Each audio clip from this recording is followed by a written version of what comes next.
শ্রমিক সদস্য শহীদ হয়েছেন সহ সকল গণতন্ত্রের আন্দোলনে শহীদদেরকে আমি আজ এই দিবসে স্মরণ করতে চাই।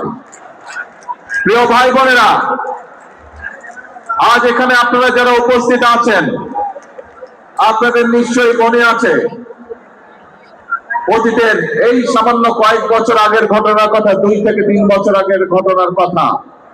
আজ এখানে আমরা শান্তিপূর্ণভাবে এই সমাবেশের আয়োজন করছি, কিন্তু মাত্র কয়েকদিন আগের কথা, এই রাজপথ, এই আশেপাশের দালান কোঠা, এই এলাকার প্রতিবেশী ভাইয়ের বোনেরা সকলে সাক্ষী আছেন। এখানে যখন বিএনপি, শ্রমিক দল, যুব দল, ছাত্র দল, স্বেচ্ছাসেবক মহিলা দল যারা এই যখন সমাবেশ করেছে, আমাদেরকে তখন আতঙ্কিত থাকতো কখন সেই স্বৈরাচার বাহিনী হামলা করে বসে। নিশ্চয়ই আপনাদের মনে আছে, আপনারা কি ভুলে গিয়েছেন সেই ঘটনা? ভুলে যাননি। এবং আজ থেকে 2 বছর আগের ঘটনা, প্রায় 2024 সালের 5ই আগস্ট বাংলাদেশের মানুষ স্বৈরাচারকে ছাত্র জনতার আন্দোলনের মাধ্যমে বিদায় করে দিয়েছে এই দেশ থেকে। প্রিয় ভাই বোনেরা, সেই স্বৈরাচারের বিগত প্রায় 1 যুগের বেশি সময় আমরা কি দেখেছি?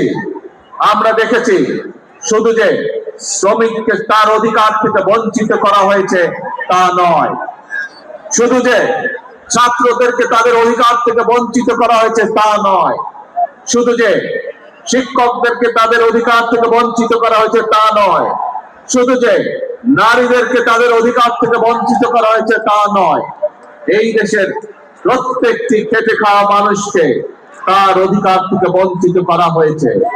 এই দেশের মানুষের রাজনৈতিক অধিকার থেকে দেশের মানুষকে বঞ্চিত করা হয়েছে। বঞ্চিত করা হয়েছিল তাদেরকে তাদের অর্থনৈতিক অধিকার থেকে। প্রিয় ভাই বোনেরা, সেজন্যই এই দেশের মানুষ এই দেশ থেকে ছাত্র জনতা ঐক্যবদ্ধভাবে একত্রিত হয়ে গণ অভ্যুত্থানের মাধ্যমে স্বৈরাচারকে বিদায় করেছে এই দেশ থেকে। আমরা দেখেছি স্বৈরাচারের সময় কিভাবে দেশের অর্থনীতিকে লুটপাটের মাধ্যমে ধ্বংস করে দেওয়া হয়েছিল। আমরা দেখেছি কিভাবে দেশের শিল্প কলকারখানাগুলোকে ধীরে ধীরে বন্ধ করে দেওয়া হয়েছিল এবং এক পর্যায়ে গিয়ে ধ্বংস করে দেওয়া হয়েছিল, এবং বিদেশি জিনিসকে কিভাবে এই দেশে আমদানি নির্ভর করে হয়েছিল, এই দেশের পুরো অর্থনীতিকে কিভাবে ধীরে ধীরে আমদানি নির্ভর করে গড়ে তোলা হয়েছিল। আমরা দেখেছি কিভাবে স্বৈরাচারের সময় এই দেশ থেকে এই দেশের শিক্ষা ব্যবস্থাকে ধ্বংস করে দেওয়া হয়েছিল। আমরা দেখেছি এই দেশের স্বাস্থ্য ব্যবস্থাকে স্বৈরাচারের 1 যুগ সময় কিভাবে ধ্বংস করে দেওয়া হয়েছিল। প্রিয় ভাই বোনেরা, যে কয়েকটি সেক্টরের কথা আপনাদের সামনে আমি তুলে ধরলাম, এই প্রত্যেকটি সেক্টরে হাজারো লক্ষ কোটি শ্রমিক কাজ করে, এবং এভাবেই দেশের প্রত্যেকটি সেক্টরকে ধ্বংস করার মাধ্যমে বাংলাদেশের সকল শ্রেণীর মানুষকে আঘাত করা হয়েছিল। বাংলাদেশের শ্রমিকদের ভাগ্য নিয়ে ছিনিমিনি খেলা হয়েছিল সেই দিন। প্রিয় ভাই বোনেরা, 2024 সালের 5ই আগস্ট মানুষ সেই স্বৈরাচারকে দেশ থেকে বিতাড়িত করেছে। এখন শ্রমিক, শিক্ষক, ছাত্র, নারী, পুরুষ সকলে মিলে এখন হচ্ছে দেশ গড়ার পালা। প্রিয় ভাই বোনেরা, আমার সামনে একটি ব্যানার আছে, সেই ব্যানারের মধ্যে লেখা রয়েছে বন্ধ কলকারখানা চালু করতে হবে।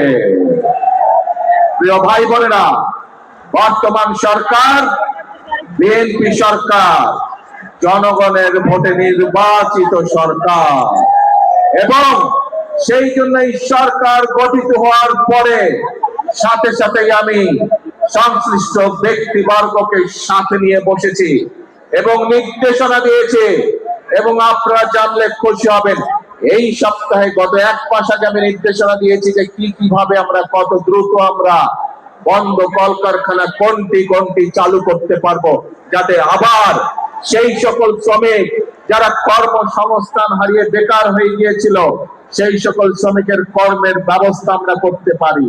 সেই মিটিংটি এই সপ্তাহে আবার নির্ধারিত হয়েছে। ইনশাআল্লাহ বাংলাদেশের অনেকগুলো কলকারখানা যেগুলো বন্ধ হয়ে গিয়েছে বিগত বছরগুলোতে, পর্যায়ক্রমিক ভাবে আমরা সেই কলকারখানাগুলোকে আবার চালু করার উদ্যোগ গ্রহণ করেছি। প্রিয়